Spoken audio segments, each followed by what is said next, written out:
Again, I've been seeing these YouTube videos of case studies in the dropshipping space of 15-year-olds, 17-year-olds doing 200K in a month, 100K in 5 days, 500K in 30 days. But no one is talking about the problems, no one's showing their profit, and these people making it seem easy on scaling a store from scratch to significant numbers. They are not telling you the problems. You will get payment processor bans, loads of returns, payment holds, Facebook ad account bans, TikTok ad account bans. You cannot scale stores like this with gimmicky products, dropshipping from China without bans. In this video, I'm going to be breaking down a legit case study of a sustainable store of reality. So this store was built over a long period of time. It has sustainable income, sustainable profits. The structure of this is completely different than what other people are teaching online, because I guarantee you the way that other people are teaching you is short-term, not long-lasting profit. So it's not sustainable. No one wants to be building an unsustainable business. So there are ways around this, and today I'm going to be showing you my company that I built and scaled to over $3 million in sales, and I actually sold it and exited it. And this month we hit over $175,000 within the 30 days, and I'm going to break down the product types and selection for the store and why it was super important, a content strategy with a 20-80 rule that I'm going to explain. This works wonders in reducing the CPA so your profits go up. I'm going to show you live a Facebook testing structure which we used, which actually is in play right now because we've just launched another store. I'm going to explain to you the next steps from the testing structure on how we scaled it to this heights. And little bonus, I'm going to give you the biggest takeaways of what I learned from building and scaling this store. As you can see, in March of 2023, so this is very recent on our company, we did £144,000 in revenue, free ROAS, which is pretty good because our break-even ROAS is 1.8, new customer ROAS of 2.79, and as you can see, this is the triple whale, so you can see the full back end of what we're spending on everything in our profits. You can clearly see it says our net margin is 29%. So we did £45,000 in profit within 30 days. However, this is I call it the basic net profit. It doesn't include the fixed costs. So including the fixed costs of running this store was about £8,000 per month. So we take that away, it's about £38,000 profit within 30 days, which is super good for a store. This store is sustainable. So this is actually the low season for this niche. That's why the ROAS is a bit lower. Usually it runs about 3.5, and we've still managed to make a big net profit. So I'm going to calculate the £38,000 profit to dollars, and I'm going to calculate the net margin we achieved. So £38,000 net profit into dollars is about $46,000 profit within 30 days, which is absolutely nuts. No other people in their case studies are showing you this net margin. So this is about a 25-26% net margin on a dropshipping store. That's because we branded it, we built it over a slower period of time. As you can see, the returning customer rate is 10%. Normally for a dropshipping store, so these people doing case studies, they'll be at a 1 to 3% returning customer rate. To have a 10% returning customer rate for a dropshipping store is pretty good. It means the product quality is good, the customer support's good, and this we developed over time. You might be looking at the returns, which is 10%, but this is actually industry average. 10 to 15% is normal for e-commerce in returns. So we're actually at the lower end, which is really good. You can see the split breakdown of paid media buying. So we've done £38,000 on Facebook ads, £10,000 on Google ads, and £4,000 on Pinterest ads. The Pinterest ads were actually a very profitable platform, and I'll probably do another video on this again because Pinterest ad is a really good autopilot printer. But yeah, so this store was mainly driven by Facebook ads, and this is what I'm showing you today. So if you think these results are good, and basically what I'm talking about is my key points is focus on building a long-term e-commerce brand for sustainable profits and sustainable sales, because these people talking about short-term stores, I guarantee when there's a bad month, the store will not work. You'll get bans, payment process, everything.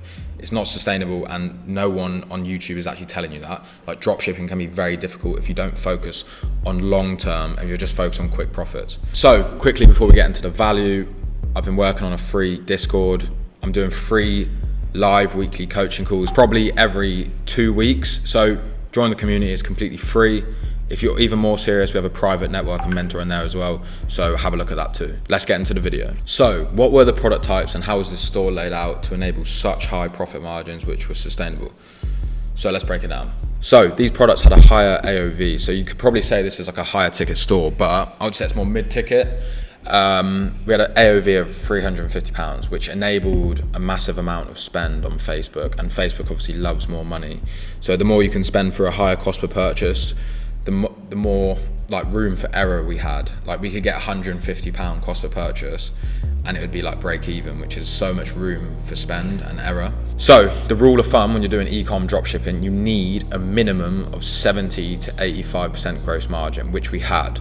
And then the second from that, after your discounts offers like 10% off, 20% off, buy one, get a little bit more discount, the net gross margin needs to be a minimum of 60%. If you're anything lower than 60% in e-com, you're never gonna be profitable, trust me. So you need a minimum of 60 to 80%. So our products all ranged from 60 to 8%. All our best sellers that were mainly sold were like 70 to 80%. That's where we made most of our money. At any one time on the store, we had 18 to 30 products on the store, all in the same niche. So because it was a niche store, we could always test new types of product within this category.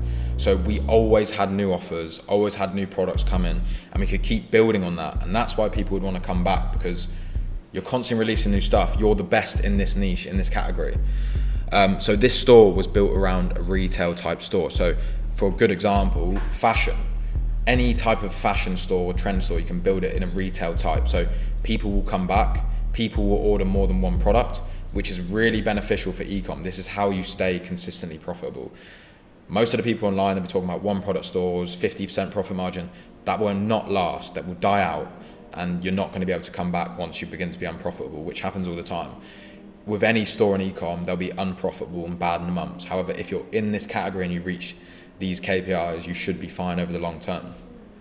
So within this niche and category, we found consistent 4 winning products that people always wanted to buy. And these were super important key drivers. So within this niche, we could keep testing products. So I'll use fashion again example. So let's say we had a hoodie store. We could always test new designs of hoodies. And we found 4 designs of the hoodies that always worked.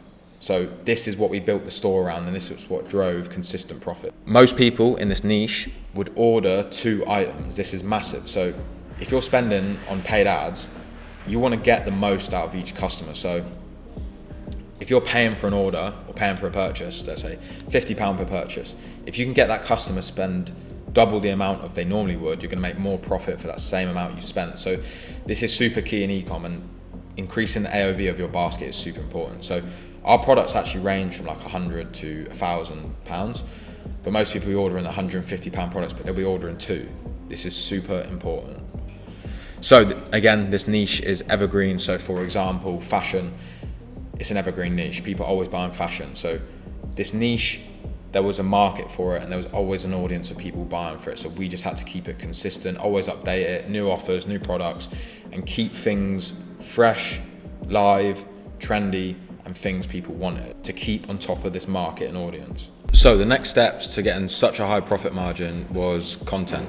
So content these days is the most important factor, along with offer and product, of how you actually make serious money. How do we reduce our cost per purchase? Because Facebook ad skills, TikTok ad skills, media buying skills in general will not affect your cost per purchase. There is no structure that will reduce your cost per purchase. Maybe to a tiny amount, but nothing serious. The only way to reduce your cost per purchase is through good content and offer. So what strategy did we use on this store to achieve these high profit margins? We used the content 20-80 rule. This is where you only advertise your top winning products on the store. So like I said, we had up to 30 products at any one time. We had 2 to 4 winning products at any one time. So how would we market the store? We would only create content of the winning product. So once we did all the testing and we found which products were working the best, we would only advertise those products. We'd only advertise 20% of the store, 20% of the products, the winning products. Because why? Because those products and that content style had lower cost per clicks, lower CPAs, everything was lower, and better ROAS. So why would we advertise the other 20% of our products when that reduced profit? So you use the winning products, the winning creative to advertise the whole store and those products. And then when people come onto those store, they will add or look further at those other products. So if anything else piques their interest, they will purchase that as well, or just that. But to get them on the website, only advertise the content that's working, the product that's working, and the offer that is working. So that's why it's called the 20-80 rule. 20% of the products, 20% of the content will give you 80% of the profits. Keep that in mind. So that simple strategy helped to get the profit margins like this, which are absolutely crazy. So what is the Facebook testing structure to find these winning products within the evergreen niche store? What strategy did we do when we're testing? And I'm going to show you exactly what we did with a new store we've just launched now. So we've just set up a testing campaign, and I'm going to show you exactly how we are testing these products. This is exactly what we did for this other store as well. If you want to test and run a store properly, this is how you do it. So let's get into it. So for a retail store, evergreen, multiple products, you're going to have multiple products to test within the niche. So what you want to do is you want to create an ad set per product. So on the store, we are testing the 4 products we think will be a winner. So we've uploaded onto the store up to 10 products. But again, we're using the 20-80 rule. So we're choosing the 4 best products we think will do well to test first. So each product has its own ad set.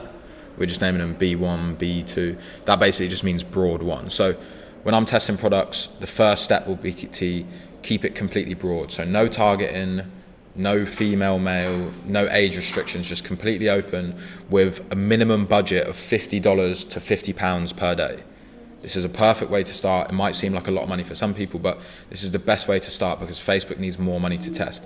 If you have a lower budget, I would do $10 to $20 per day, per ad set, minimum. So we've launched 4 products. Each ad set has 4 creatives in. First, I'll break down the structure and what settings we put into the ad set. B2. So I don't actually name anything because you don't need to name, like these people do an absolutely crazy name in the ad set. It just doesn't need to be done.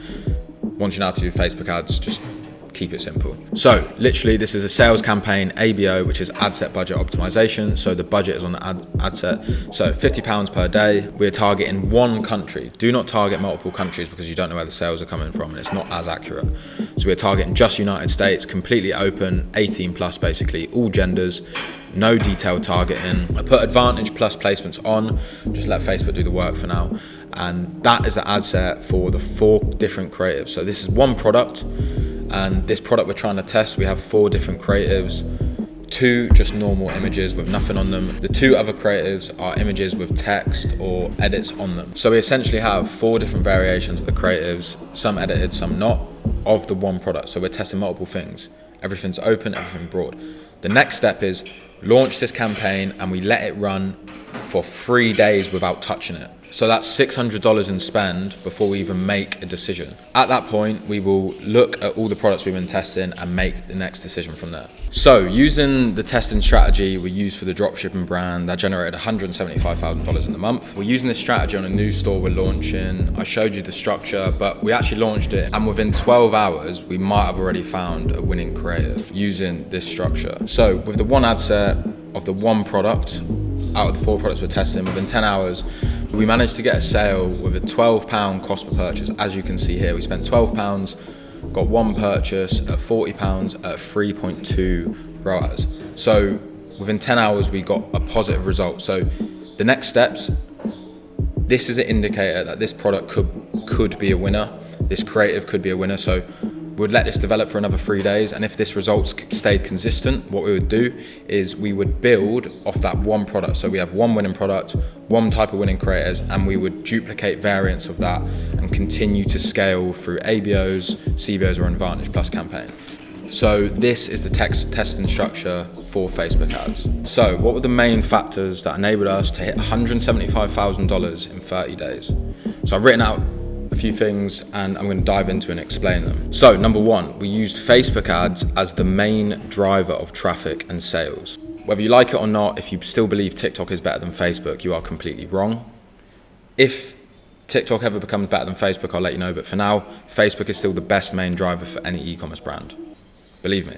So any e-com brand needs a key distribution platform as the main driver. So for us, Facebook was the best. So whenever we wanted to increase sales, Facebook spend would go up. To support this, we implemented Klaviyo email marketing to increase customer retention and revenue. So Klaviyo is an email marketing thing. So when people go on the website, they'll sign up or there's an abandoned checkout, they'll get an email following up with their product they wanted to order, basically just reminding customers who were interested in purchasing to make the purchase. It increases revenue and customer retention, so return rate. When you've got a new product release, you can email customers. It's a really good way to build up and increase revenue, and it's such a good asset. Every e-com brand needs to do it. This is super important. There's multiple automated flows you can do. So you get automated flows and you get campaigns you send per month. We will send in 12 campaigns per month, broken up with blogs, hard sale, product information, product help, and you break it up over different things. So there's a bit and email types for everyone. Third, we ran Google ads, which supports the Facebook traffic. So the more money you spend on Facebook, the more sales you get on Google, because let's say someone sees your advertisement on Facebook and then they go onto Google to search it up. If you're running ads and shopping ads, these will collect the sales, or other people can bid on your terms and take your money. So it's important you're running Google ads in support of the Facebook. Number 4, we implemented Pinterest ads. It's just good extra revenue. And again, if people go on Pinterest, they can again go to Google and purchase there. So we had the omnipresent marketing. And most importantly, we cycled the offers on the store due to seasonal sales, like specific days. Like for example, we would have the summer sale, Labor Day sale, Halloween sale. And within this month, I think, so this was a UK store mainly, there was 2 bank holidays within 30 days, I think. And every time there's a bank holiday, it basically means everyone's off work for 3 days. We get the Monday off, and this is a great excuse to do a sale. So what we would do is I would put on the Facebook bank holiday sale content. So I would increase the spend for 4 days, advertise the bank holiday sale, change all the sales and offers on the website, and then you would also, in conjunction with that, send email campaigns marketing the weekend sale, flash sale, proper hard sales.